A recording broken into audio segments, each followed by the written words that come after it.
Ladies and gentlemen, welcome to this session on self-awareness, improve humanness.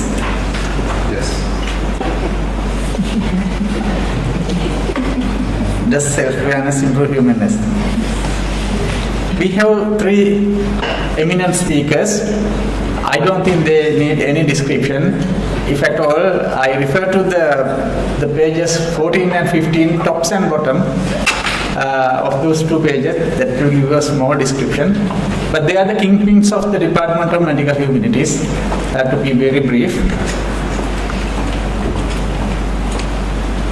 Let me first invite Dr. Santushi Amarasuriya. She will speak on narratives to develop empathy and compassion. Santushi.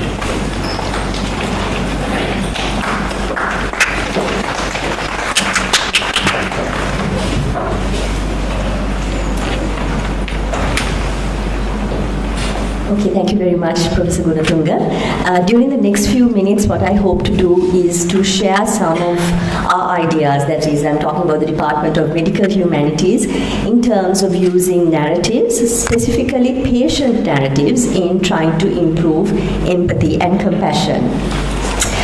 Just a very brief sort of description. I know Professor Nalaka Mendis talked about getting very local definitions, but for the moment, let's just look at what common understanding is of empathy and compassion, and Professor Jayasinghe would do a more in-depth analysis of that. So empathy, when we talk about empathy, we're talking about the ability to feel with another person, to basically step into another person's shoes. Compassion takes a step further. You feel with the person and you also try your best to try and alleviate the problem that that person is facing.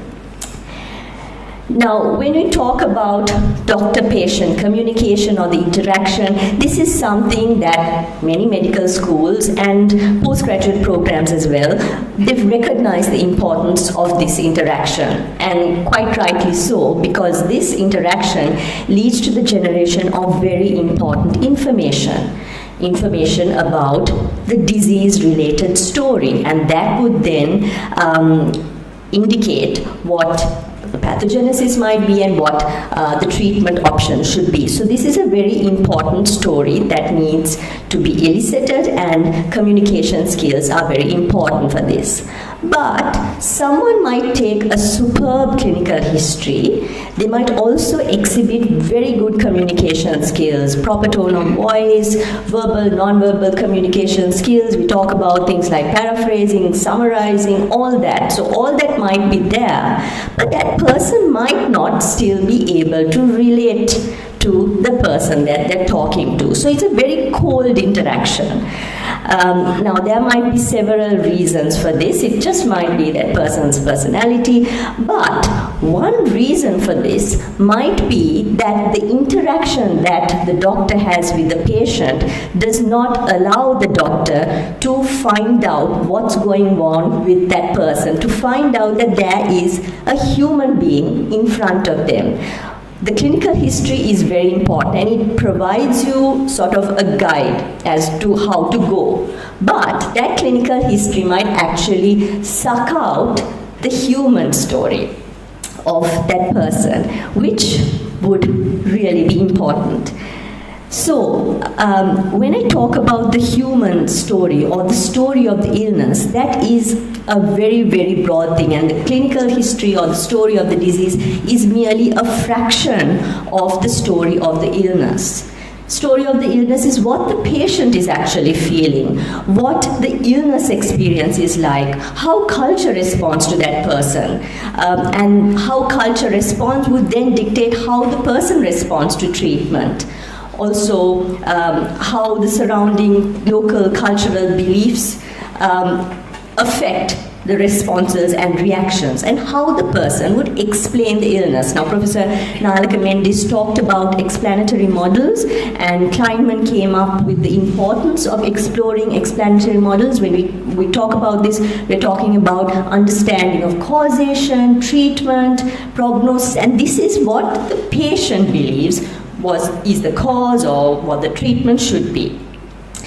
Now, for argument's sake, let's say that it is not important to, have empathy and show compassion, and what is important is clinical competence, which some people might argue. But the immediate counter argument for that is that for your clinical competence, you do need to know what's going on with your patient. So for example, a doctor prescribes medication and the person doesn't take it because of side effects. Now the inability to actually engage with the person and find out what is going on with you, what is your experience, what are these difficult side effects that you're having, the inability to do that would then affect that person's clinical competence. Similarly, you give a very, very difficult treatment regime to go back, the person is going back home, and when they go back into their home environment, they might not be able to carry out all these recommendations that are being made. And not being very sensitive to that and not being able to get that out of the patient would really affect one's clinical competence.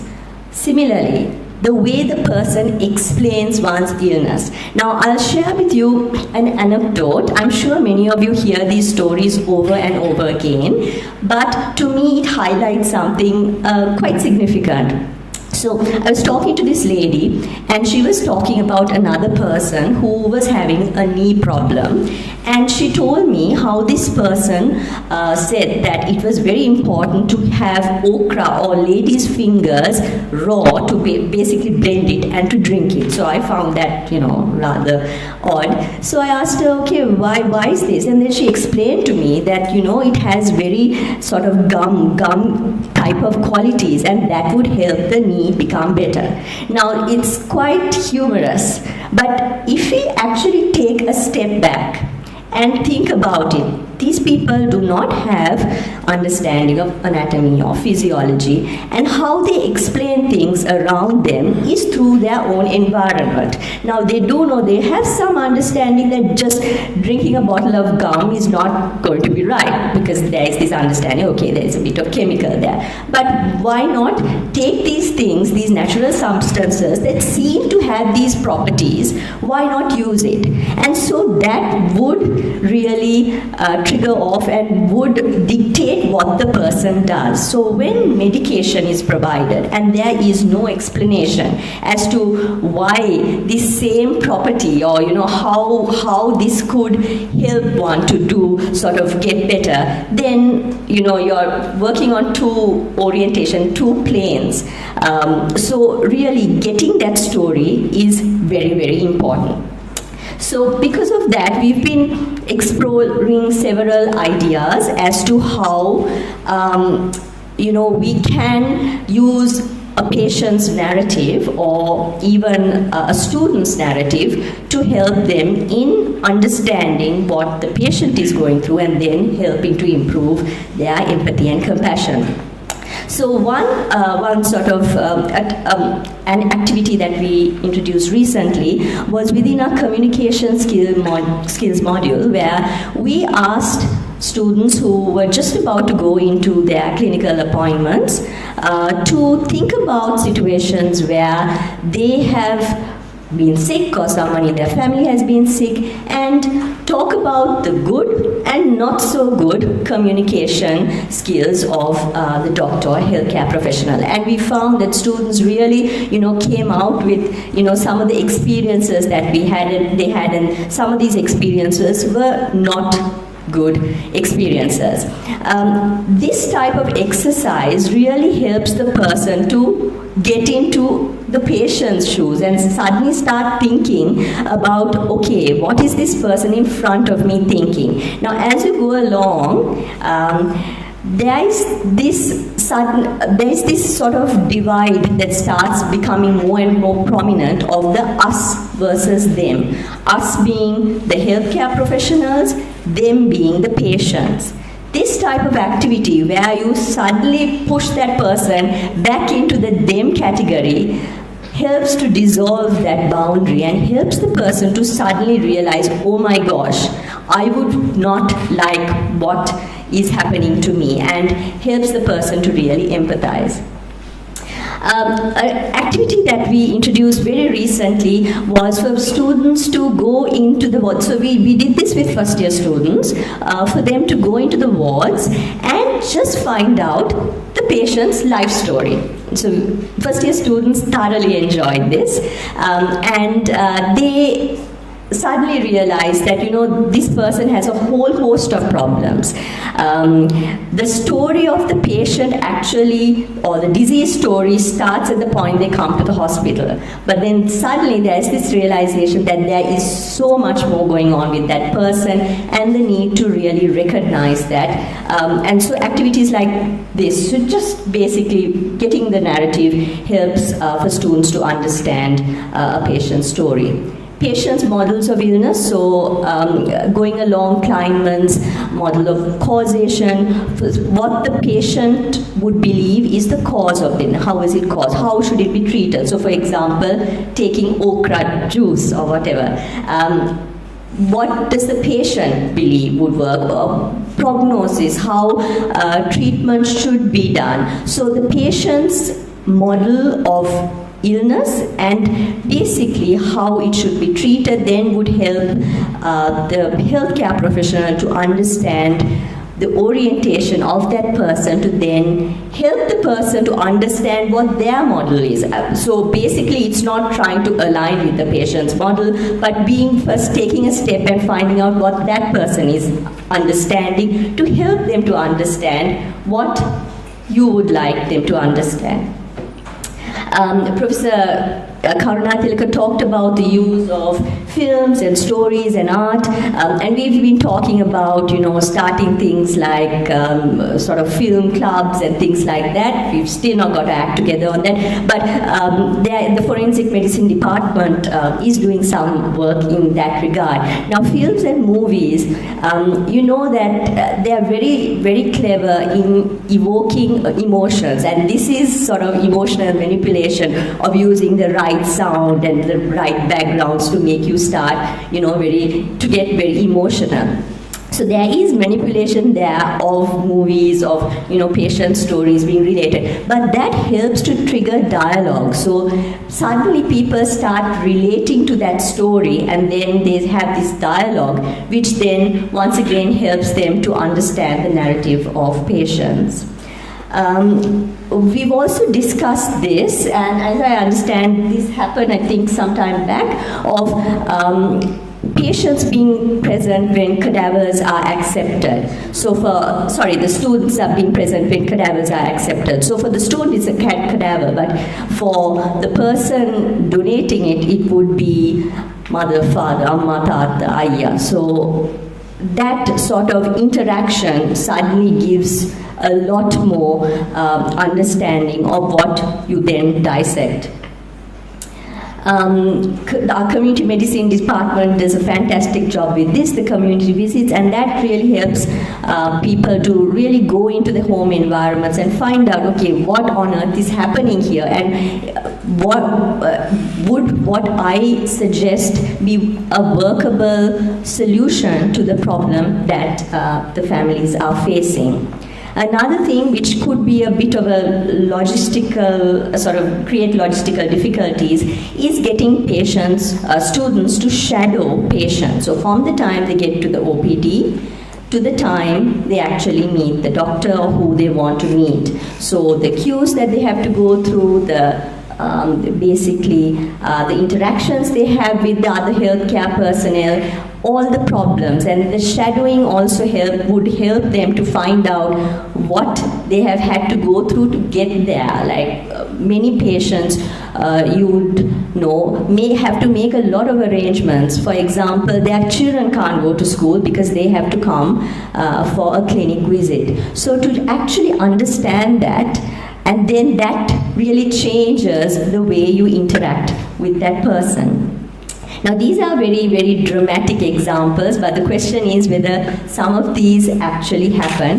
Hopefully, helping the people, the students to narrate, to relate to the narratives of patients would help us to try and avoid some of these. So the doctor who is on a different plane, who cannot really relate to the patient in front of them, the patient who becomes really clueless, or the doctor who forgets that there is an actual human being in front of them, someone who is actually suffering and not just an object.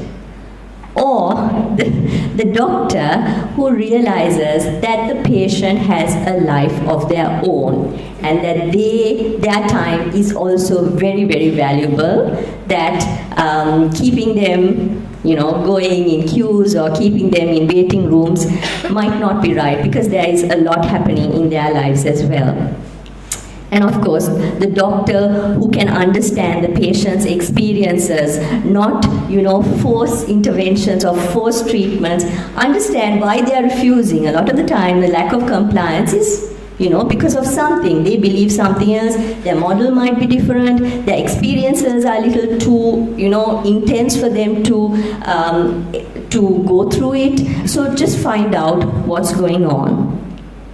Now, the obvious problems is you don't have enough time, so you're not going to be able to sit down and share the patient's story, and that is a practical difficulty, and especially in settings like ours, doctors have very, very limited time to interact with their patients. But just within a medical curricula, when we include activities like that, we're just helping to sensitize students to have their ears and eyes open to realize that there is a lot more going on with their patients. And of course, empathy distress, which Prof. Jayasinghe will elaborate on. You don't want the doctors to be crying at the bedside of every patient that they are at. And that you need to avoid. But then there are other things that can be done to help the doctors not to get exhausted with their sort of empathy and those qualities that they're exhibiting. So you need to also have those activities of perhaps reflective groups to talk about, to realize that there are boundaries to what you can do, and Professor Jayasinghe will elaborate that. So basically these type of activities really help the person to start becoming, or the doctor to actually relate in a more human-like fashion and not like a robot. Now this slide would have been fantasy, let's say a decade ago, but now this is becoming more and more of a reality where AI is taking over and where healthcare practices, some of the things might be taken over by artificial intelligence. So then we have to ask the question, if the doctor is like a robot, what would distinguish it from the real robot? And I would say it is the approach and the humane approach. So we need to add these sort of activities to help our students and future doctors to try and relate to the patients that they are dealing with. Okay, thank you very much. Thank you very much, Santushi. We can entertain some of the questions. Yes. Thank you for that interesting speech. In fact, we have tried this storytelling as well as we have tried this role play. We get the students to role play as patients and tell the story. In telling stories, one of the things that I experience is now, unless the facilitator, get attuned with the story, it's not going to be a real empathetic, emotional storytelling. They will tell a very artificial story. So therefore, like in belly groups, I know if you have sort of know about it, belly group, where you need to get attuned with the learner. And for that, we need to have some capacity building among the staff members. Unless you get attuned with the learner, it's going to be it's going to be another artificial story. So if you want to get that engagement, get attuned, then they will tell the emotional story. They will cry and they will tell you the feelings, emotions that they have. So That's the experience that I had. Yes, actually, thank you very much for that comment. And these are some of the problems that we are facing because, yes, capacity building is really important too.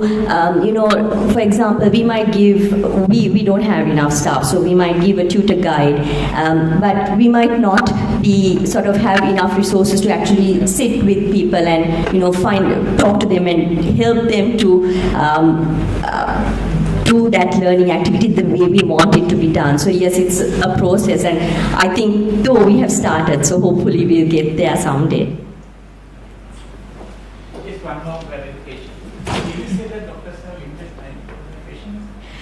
Well, I think so. So I'm a clinical psychologist, and I just hear what I hear from the doctors. No? Doctors have limited time for their patients. Limited time? I would think in terms of practically you have big queues, so you have to finish soon. But my argument is that even in 2 minutes, you can have a very, very good interaction. I think this limited time is a myth, and if you have 6 minutes, that's more than enough to have a very satisfactory communication with the patient. Yeah. Even on a crowded ward, you can have, that setting. You might not have the ideal setting, but you can make it an ideal setting the way you respond to the person.